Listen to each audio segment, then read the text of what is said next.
इस वीडियो में हम लोग डिस्कस करेंगे इलेक्ट्रोनेगेटिविटी के बारे में। अब देखते हैं कि इलेक्ट्रोनेगेटिविटी क्या है। सबसे पहले इसका डिफिनेशन देखेंगे। It is the ability of an atom to attract shared pair of electron towards itself in a covalent bond. ये क्या है? एबिलिटी है या इसे टेंडेंसी या तो कहें कि पावर है किसी एटम का कि वो शेयर पेयर ऑफ इलेक्ट्रॉन को कहाँ पे कोवेलेंट बॉन्ड में जो शेयर पेयर ऑफ इलेक्ट्रॉन है उसको अपनी और किस पावर से वो अट्रैक्ट करता है या खींच पाता है, यही उस एटम का इलेक्ट्रोनेगेटिविटी होता है। और कहीं भी इलेक्ट्रोनेगेटिविटी दिया हुआ रहे तो किसी इंडिविजुअल एटम का नहीं होता है, वो हमेशा कंपेयर में होता है कि किसके कंपेयर में कौन सा एटम ज़्यादा इलेक्ट्रोनेगेटिव है। और जो ज़्यादा इलेक्ट्रोनेगेटिव होगा वही एटम अपने और इलेक्ट्रॉन को ज़्यादा पावर से अट्रैक्ट कर पाएगा। इस केस में हाइड्रोजन और क्लोरीन, यहाँ पे ये दो नॉन मेटल है और दोनों के बीच में बनेगा कोवैलेंट बॉन्ड। अब कोवैलेंट बॉन्ड के बीच में इस शेयर पेयर ऑफ इलेक्ट्रॉन को जो ये दोनों एक दूसरे से शेयर करके बॉन्ड बनाए हैं उसको अपनी और वह एटम खींच पाएगा हाइड्रोजन या क्लोरीन में से जिसका इलेक्ट्रोनेगेटिविटी ज़्यादा होता है या जिसका जो ज़्यादा इलेक्ट्रोनेगेटिव है। क्लोरीन का इलेक्ट्रोनेगेटिविटी हाइड्रोजन से ज़्यादा होता है, अतः ये क्लोरीन जो शेयर पेयर ऑफ इलेक्ट्रॉन है उसको अपनी ओर खींचेगा। ठीक है, यहाँ इस तरह से अगर हम लोग देखेंगे तो ये हाइड्रोजन एटम, ये क्लोरीन एटम, और इन दोनों के बीच में जो शेयर पेयर ऑफ इलेक्ट्रॉन है, क्लोरीन ज़्यादा इलेक्ट्रोनेगेटिव होने के वजह से ये जो शेयर पेयर ऑफ इलेक्ट्रॉन है इसको ये क्लोरीन अपनी ओर खींचेगा, ज़्यादा पावर से खींचेगा और हाइड्रोजन की तरफ क्या हो जाएगा? डेल पॉजिटिव चार्ज हो जाएगा और इसकी तरफ डेल नेगेटिव चार्ज रहेगा। और जब भी ये बॉन्ड टूटेगा तो यहाँ से हाइड्रोजन निकलेगा जो कि होगा H+ आयन, क्योंकि इसका जो इलेक्ट्रॉन कम हो गया यानी इसमें प्रोटॉन ज़्यादा हो गया। अब प्रोटॉन ज़्यादा हो गया तो ये H+ आयन बन जाएगा। इतना क्लियर है। अब इसको देखते हैं कि इसका कैलकुलेशन कैसे करते हैं कि कौन सा एटम ज़्यादा इलेक्ट्रोनेगेटिव है।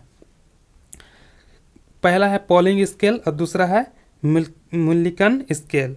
तो पॉलिंग स्केल क्या है इसको देखते हैं। It is a numerical scale of electronegativity based on a bond energy calculation for different elements joined by covalent bond. एक से ज़्यादा एटम जब आपस में जॉइंट हो कोवैलेंट बॉन्ड से तो उनके बॉन्ड एनर्जी के बेसिस पे हम लोग उस दोनों एटम का इलेक्ट्रोनेगेटिविटी निकाल सकते हैं। इसका फॉर्मूला होता है चाहे माइनस चाहे बी इज इक्वल टू 0.202 और यहाँ पे रूट में है EAB माइनस फिर यहाँ पे under root EAA into EABB। अब ये EAB क्या है? बॉन्ड एनर्जी ऑफ AB और ये है बॉन्ड एनर्जी ऑफ AA और ये है बॉन्ड एनर्जी ऑफ BB। ये फार्मूला हम लोग तब लगाएंगे जब बॉन्ड एनर्जी इन एटम का AB एटम का बॉन्ड एनर्जी जब दिया हो किलो कैलोरी पर मोल में। अगर बॉन्ड एनर्जी किलो जूल पर मोल में दिया हो तो हम लोग या तो कन्वर्ट कर सकते हैं। 1 कैलोरी इज इक्वल टू होता है 4.182 जूल। ठीक है, तो इस तरह से हम लोग कन्वर्ट कर सकते हैं किलो कैलोरी में, या अगर कन्वर्ट नहीं करना है तो डायरेक्ट ये फार्मूला लगा सकते हैं चाहिए माइनस चाहे बी इज इक्वल टू 1.1017 फिर वही। अब दूसरा है Mulliken scale.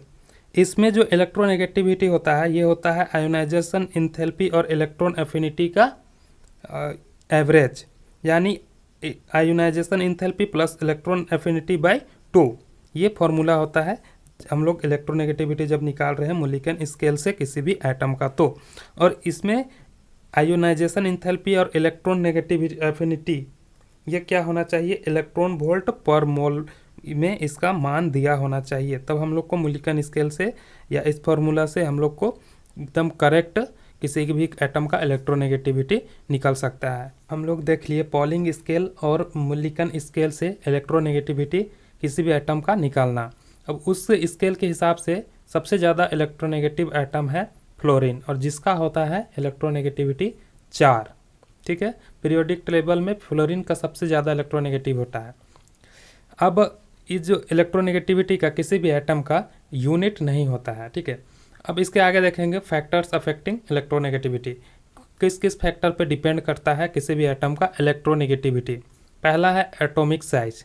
The smaller the size of an atom greater its tendency to attract share pair of electron. जितना छोटा साइज रहेगा एक किसी एटम का, उतना ज़्यादा टेंडेंसी रहेगा या उतना ज़्यादा उसका अट्रैक्टिंग पावर रहेगा किसी भी इलेक्ट्रॉन को अपनी ओर खींचने का। अब हम लोग एग्जांपल लेते हैं दो एटम फ्लोरीन और क्लोरीन का। फ्लोरीन का अगर हम लोग ड्रॉ करेंगे इसका एटॉमिक स्ट्रक्चर किस तरफ से हो सकता है, तो यहाँ पे ये न्यूक्लियस और न्यूक्लियस के बाहर एक 2 इलेक्ट्रॉन और इसके बाहर 7 इलेक्ट्रॉन। और क्लोरीन में ये न्यूक्लियस के बाहर 2 इलेक्ट्रॉन, फिर 8 इलेक्ट्रॉन, फिर 7 इलेक्ट्रॉन। अब अगर इनके पास इलेक्ट्रॉन को लाया जाए तो फ्लोरीन या क्लोरीन में से कौन ज़्यादा अट्रैक्ट करेगा?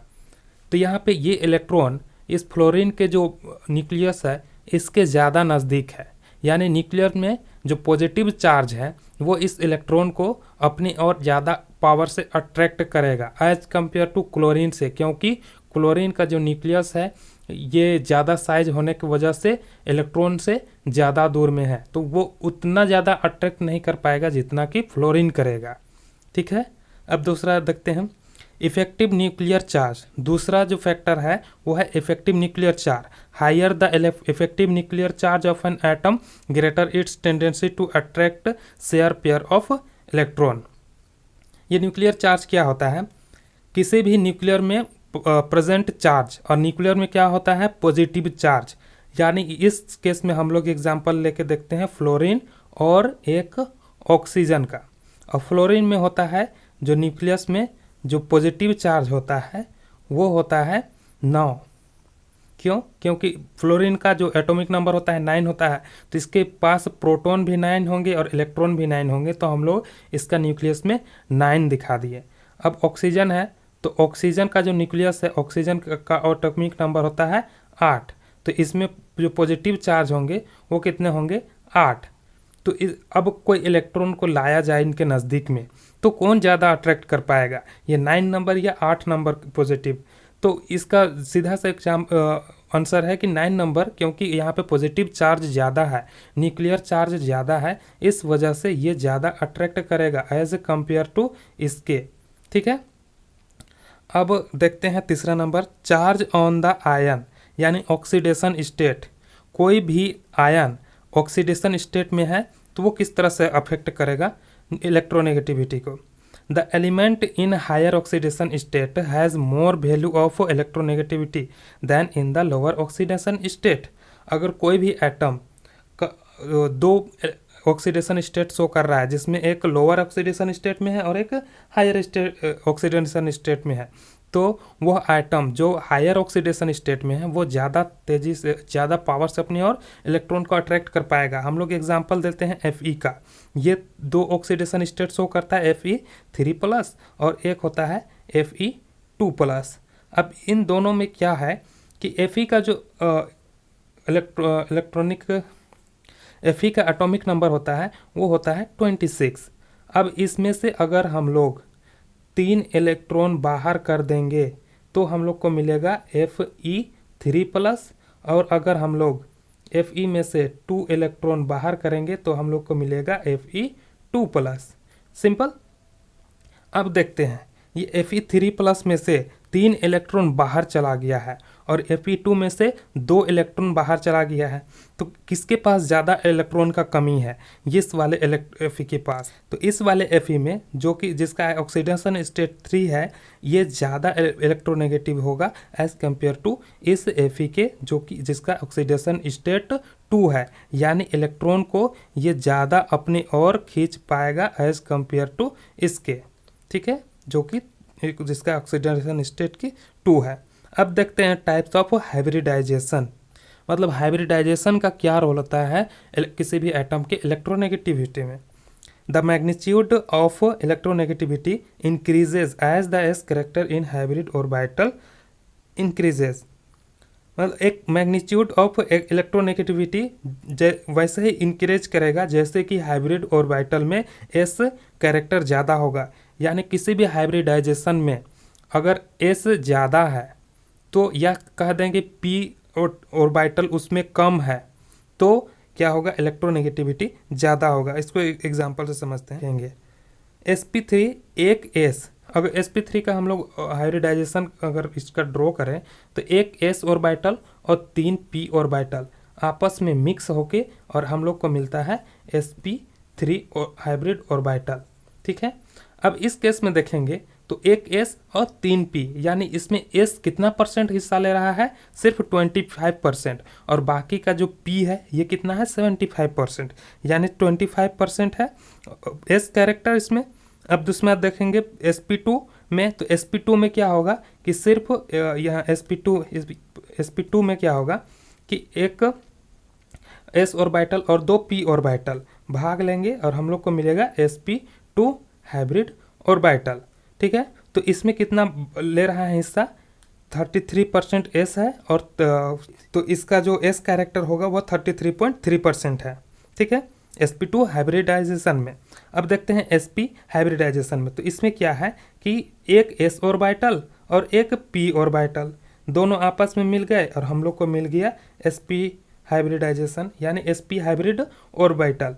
तो इसमें क्या है 50% s का पार्टनरशिप और 50% p ऑर्बिटल का पार्टनरशिप है, तो इस sp हाइब्रिडाइजेशन में हो जाएगा s कैरेक्टर 50%। अब क्या बोल रहा है कि magnitude of electronegativity increases as the s character increases. अब जैसे जैसे s कैरेक्टर इंक्रीज कर रहा है वैसे वैसे इलेक्ट्रोनेगेटिविटी इंक्रीज कर रहा है, यानी 50% ज़्यादा है।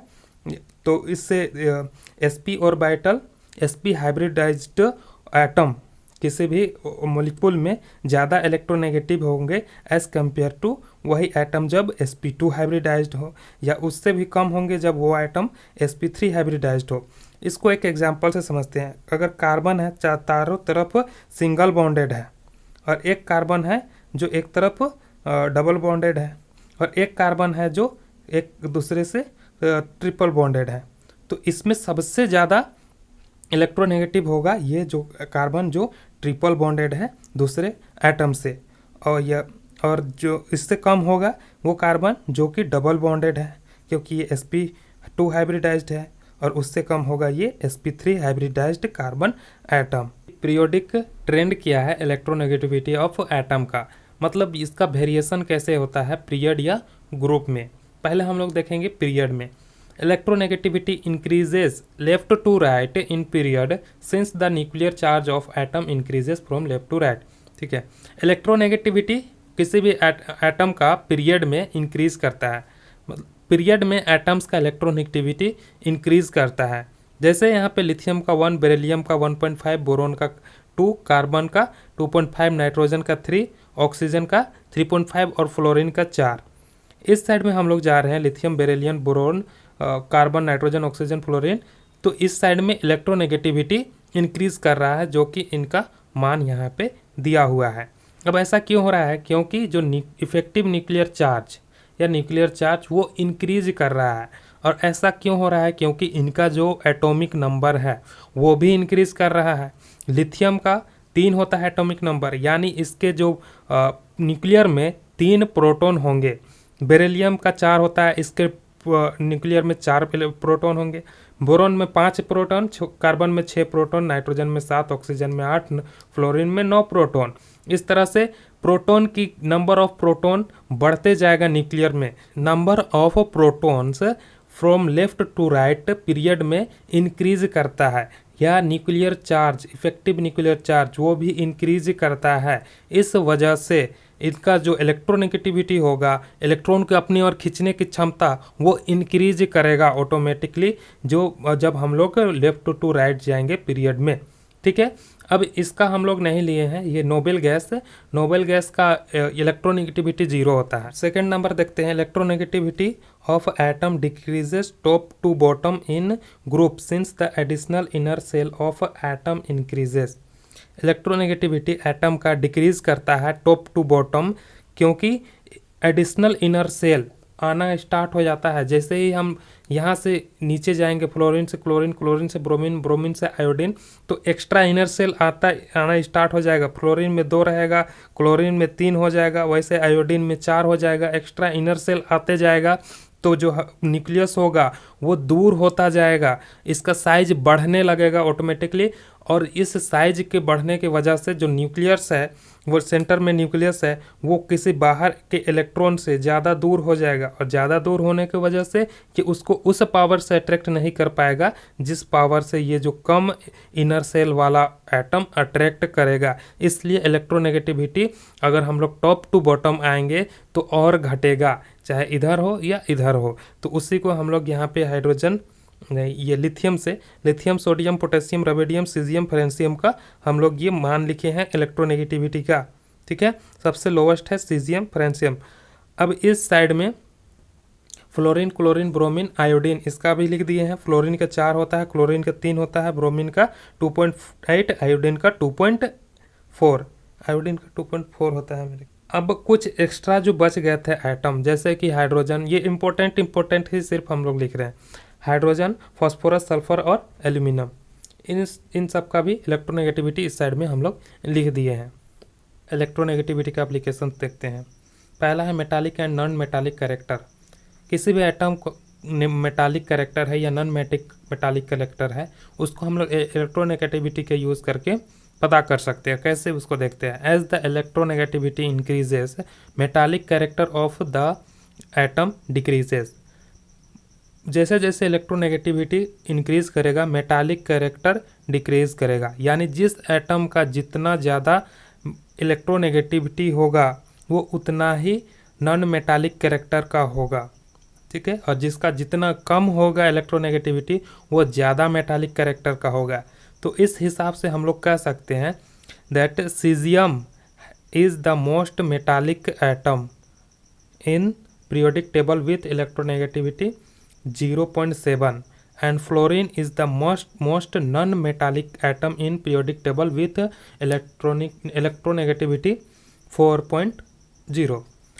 तो इस हिसाब से हम लोग कह सकते हैं कि सीजियम मोस्ट मेटालिक एटम है पीरियोडिक टेबल में, क्योंकि इसका सबसे लोएस्ट इलेक्ट्रोनेगेटिविटी होता है जो कि है 0.7, और इस हिसाब से फ्लोरीन सबसे ज़्यादा नॉन मेटालिक एटम हो गया, और इसका इलेक्ट्रोनेगेटिविटी होता है सबसे ज़्यादा पीरियोडिक टेबल में जो कि है 4.0।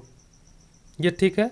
दूसरा एप्लीकेशन है नेचर ऑफ बॉन्ड या percent of ionic character. Bond के बीच में कितना परसेंट है आयोनिक कैरेक्टर, कितना वो शो कर रहा है। पहले देखते हैं आयोनिक बॉन्ड क्या होता है।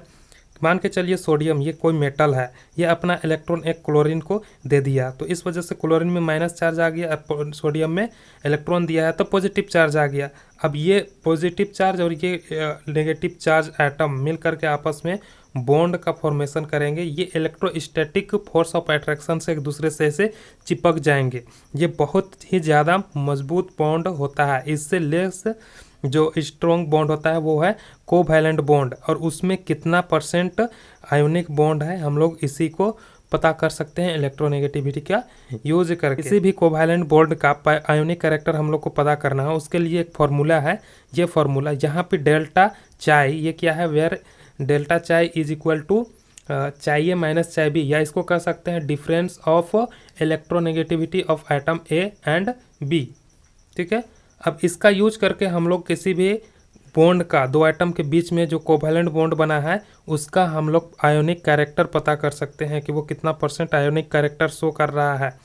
ठीक है, HF, इसका परसेंट ऑफ आयोनिक कैरेक्टर निकालेंगे तो ये होता है, यहाँ से 16 लिख दिए। अब डेल्टा X यानी चाई ए माइनस चाई बी, डेल्टा चाई है ये। ठीक है, यानी इलेक्ट्रोनेगेटिविटी ऑफ फ्लोरीन माइनस हम लोग हाइड्रोजन कर रहे हैं, तो ये फ्लोरीन का होता है 4 और हाइड्रोजन का 2.1। इसी को उतार दिए, फिर 3.5 यहाँ से, और 4 माइनस 2.1 का होल स्क्वायर। इसको सोल्व किए, आया 43%। यानी हाइड्रोजन और फ्लोरीन के बीच में जब बॉन्ड बनेगा तो इसमें आयोनिक कैरेक्टर होगा 43%। इसी तरह से हम लोग बाकी जो 3 और बॉन्ड है हाइड्रोजन जो कि क्लोरीन, ब्रोमीन और आयोडीन से बना है, इसका हम लोग निकाल सकते हैं। इसका जो ये होता है, क्या बोलते हैं, डिफरेंस इन से इलेक्ट्रोनेगेटिविटी, वो होता है HCl में 0.9, HBr में 0.7, HI में 0.4। यानी इस हिसाब से हम लोग कह सकते हैं कि HCl का ये 17% होता है आयोनिक कैरेक्टर, HBr में 13%, HI में 7%। ठीक है, आयोनिक कैरेक्टर हम लोग को पता चल गया। अब इसके हिसाब से एक तीसरा एप्लीकेशन हम लोग को मिलता है, stability of bond in A molecule. मतलब दो बॉन्ड मॉलिक्यूल के बीच में अगर दो बॉन्ड है वो कितना स्टेबल होगा, मतलब कितना ज़्यादा मजबूत होगा, कितना स्ट्रॉन्ग बॉन्ड बनेगा। Larger the difference in electronegativity of two combining atom more stable will be the bond. जितना ज़्यादा डेल्टा चाई, ये डिफरेंस इन इलेक्ट्रोनेगेटिविटी, दो एटम के बीच में जितना ज़्यादा इलेक्ट्रोनेगेटिविटी का डिफरेंस होगा उतना स्ट्रॉन्ग बॉन्ड बनेगा। It is due to increase in ionic character. ऐसा इसलिए क्योंकि आयोनिक कैरेक्टर इंक्रीज कर रहा है। यहाँ पे हम लोग देख सकते हैं HF का जो आयोनिक कैरेक्टर है वो 43% है, जबकि यहाँ पे HCl का 17%, HBr का 13% और HI का 7%। इस हिसाब से हम लोग कह सकते हैं कि ये HF बॉन्ड ज़्यादा स्ट्रॉन्ग होगा। यानी HF में हम लोग देखेंगे कि पर डिफरेंस इन इलेक्ट्रोनेगेटिविटी ज़्यादा है HF का, फिर HCl का, फिर HBr का। तो इस हिसाब से जो बॉन्ड स्ट्रेंथ होगा वो ज़्यादा होगा। ये HF बॉन्ड, फिर HCl बॉन्ड, फिर HBr, फिर HI बॉन्ड। ये क्लियर है। अब अगर हम लोग इसी से एक निकाल सकते हैं कि कौन ज़्यादा एसिडिक कैरेक्टर शो करेगा। अब एसिडिक कैरेक्टर क्या होता है, जो मॉलिक्यूल ज़्यादा H+ आयन यानी हाइड्रोजन आयन जल्दी रिलीज करेगा वो ज़्यादा एसिडिक कैरेक्टर का होगा, उसका एसिडिक कैरेक्टर ज़्यादा होगा। अब इसमें से हम लोग देखेंगे तो HI सबसे वीक बॉन्ड है, ठीक है, सबसे वीक बॉन्ड है। तो यहाँ पे HI कह सकते हैं कि सबसे ज़्यादा क्या होगा, एसिडिक कैरेक्टर का होगा। फिर HBr उससे वीक है तो HBr उससे ज़्यादा, उससे कम HCl और फिर HI यानी HF। यानी HF का बॉन्ड बिल्कुल ही नहीं, बहुत ज़्यादा मजबूत होता है, ये बिल्कुल टूटता नहीं है जल्दी से। इस वजह से ये हाइड्रोजन आयन दे नहीं पाएगा। तो एसिडिक कैरेक्टर हम लोग का इस तरह से ट्रेंड करेगा। इलेक्ट्रोनेगेटिविटी का यूज करके हम लोग ये बता सकते हैं कि कोई भी कंपाउंड एसिड है या बेस है। कैसे एग्जांपल से समझते हैं। यहाँ पे NaOH सोडियम हाइड्रोक्साइड, यहाँ पे HNO3 और यहाँ पे H2SO4, ये 3 कंपाउंड हम लोग लिए हैं। अब देखते हैं कि इसमें कौन कौन एसिड है और कौन कौन बेस है। हम लोग को पता है कि जो OH- अगर आयन निकला तो हाइड्रोक्साइड आयन निकला तो ये हो गया बेस, और अगर H+ आयन निकला तो ये हो जाएगा एसिड। पहला देखते हैं NaOH कंपाउंड में सोडियम का इलेक्ट्रोनेगेटिविटी होता है 0.9, ऑक्सीजन का देखते हैं 3.5, हाइड्रोजन का देखते हैं 2.1। इसमें सबसे ज़्यादा इलेक्ट्रोनेगेटिविटी कंपाउंड हो गया ऑक्सीजन जो कि है 3.5। अब क्या होगा कि ऑक्सीजन ये जो शेयर पेयर ऑफ इलेक्ट्रॉन है, जो एक तरफ सोडियम से और एक हाइड्रोजन से बनाया है बॉन्ड, उसमें से शेयर पेयर ऑफ इलेक्ट्रॉन को अपनी ओर खींचना चाहेगा। तो ऑक्सीजन क्या करेगा, इसमें से जो सबसे कमज़ोर है यानी जिसका इलेक्ट्रोनेगेटिविटी सबसे कम है उसी को ये खींच पाएगा। या तो इसको हाइड्रोजन से लेना है या तो सोडियम से लेना है। अब यहाँ पे देखें सोडियम हाइड्रोजन से कम है इसका इलेक्ट्रोनेगेटिविटी, यानी ऑक्सीजन हाइड्रोजन से पहले सोडियम का इलेक्ट्रॉन अपनी ओर ले लेगा और यहाँ से निकलेगा OH-, यानी हम कह सकते हैं कि सोडियम हाइड्रोक्साइड क्या है, एक बेस है। इसी तरह से अगर हम लोग HNO3 में आए तो यहाँ पे हम लोग सबसे पहले लिखते हैं कि इलेक्ट्रोनेगेटिविटी कौन से एटम का कितना है। तो नाइट्रोजन का 3.0, ऑक्सीजन का है 3.5, हाइड्रोजन का है 2.1। अब देखें फिर से यहाँ ऑक्सीजन का ज़्यादा हो गया इलेक्ट्रोनेगेटिविटी। अब ये क्या करेगा, या तो नाइट्रोजन का ये शेयर पेयर ऑफ इलेक्ट्रॉन या हाइड्रोजन से जी शेयर पेयर ऑफ इलेक्ट्रॉन है, दोनों में से किसी को अपनी ओर खींचना चाहेगा। तो किसको ज़्यादा तेज़ी से, किसको ज़्यादा पावर से वो खींच पाएगा। तो यहाँ पे नाइट्रोजन का 3 है और हाइड्रोजन का 2.1 है। तो ये कम हो गया इसका इलेक्ट्रोनेगेटिविटी, यानी ऑक्सीजन इससे उतना नहीं खींच पाएगा जितना इस हाइड्रोजन से खींच पाएगा। यानी यहाँ से निकलेगा हम लोग का H+ आयन। तो इस तरह से हम लोग कह सकते हैं कि HNO3 एक एसिड है। ठीक है, आइए अब देखते हैं H2SO4 में।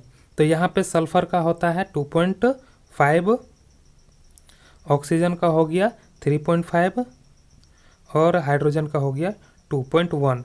अब फिर से वही ऑक्सीजन किसको खींचेगा, जिसका इलेक्ट्रोनेगेटिविटी सबसे कम होगा उसी का इलेक्ट्रॉन को ये खींच के अपने और ले सकता है।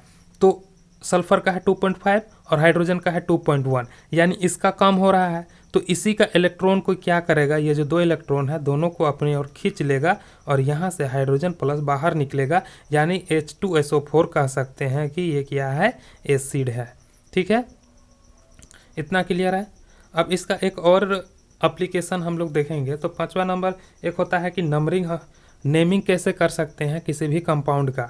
जैसे HCl है, इसको हाइड्रोजन क्लोराइड कहते हैं, इसको क्लोरोहाइड्राइड नहीं कहते हैं। क्यों? क्योंकि हाइड्रोजन का जो इलेक्ट्रोनेगेटिविटी है वो 2.1 है और क्लोरीन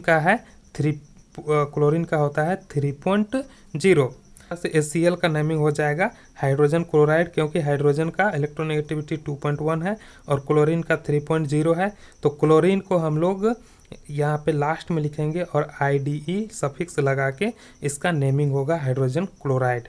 ठीक है। अब अगर ऐसे ही और कंपाउंड रहे IBr या BRI, ठीक है, तो इसको आयोडोब्रोमाइड कहेंगे या ब्रोमो आयोडाइड कहेंगे, इसको हम लोग डिसाइड करेंगे इलेक्ट्रोनेगेटिविटी से। आयोडीन का होता है 2.4 और ब्रोमीन का होता है 2.8। ठीक है, तो यहाँ पे आयोडीन का कम हो गया इलेक्ट्रोनेगेटिविटी, अब इसको आयोडीन लिख देंगे पहले। फिर ब्रोमाइड का ज़्यादा है, ब्रोमीन के ज़्यादा है तो ब्रोमीन लिखेंगे और इसमें लगा देंगे ब्रोमाइड, आइड जोड़ देंगे, तो इसका नेमिंग हो गया आयोडो ब्रोमाइड। ठीक है। O2 आपस में ये डाइपोल क्यों नहीं क्रिएट कर पाता है? ऑक्सीजन और ऑक्सीजन डबल बॉन्डेड है, ऑक्सीजन ये आपस में डाइपोल क्यों नहीं क्रिएट कर पाता है? क्योंकि ऑक्सीजन में दोनों का इलेक्ट्रोनेगेटिविटी एक समान होता है। नाइट्रोजन भी क्या होगा, ये भी डाइपोल नहीं बना सकता है, क्योंकि नाइट्रोजन दो नाइट्रोजन से ऐसे कनेक्ट है, एक दूसरे से जुड़ा हुआ है। अब इस दोनों का जो ये इलेक्ट्रोनेगेटिविटी होता है ये 3.0 और इसमें भी 3.0 होता है, तो समान इलेक्ट्रोनेगेटिविटी हो गया, तो किसी के इलेक्ट्रॉन को कोई खींच नहीं पाएगा, तो इस वजह से डाइपोल क्रिएट नहीं होगा। ठीक है, उम्मीद करता हूँ ये इलेक्ट्रोनेगेटिविटी चैप्टर आप लोगों को अच्छी तरह से समझ में आया होगा। मिलते हैं ऐसे ही किसी नेक्स्ट वीडियो में, तब तक के लिए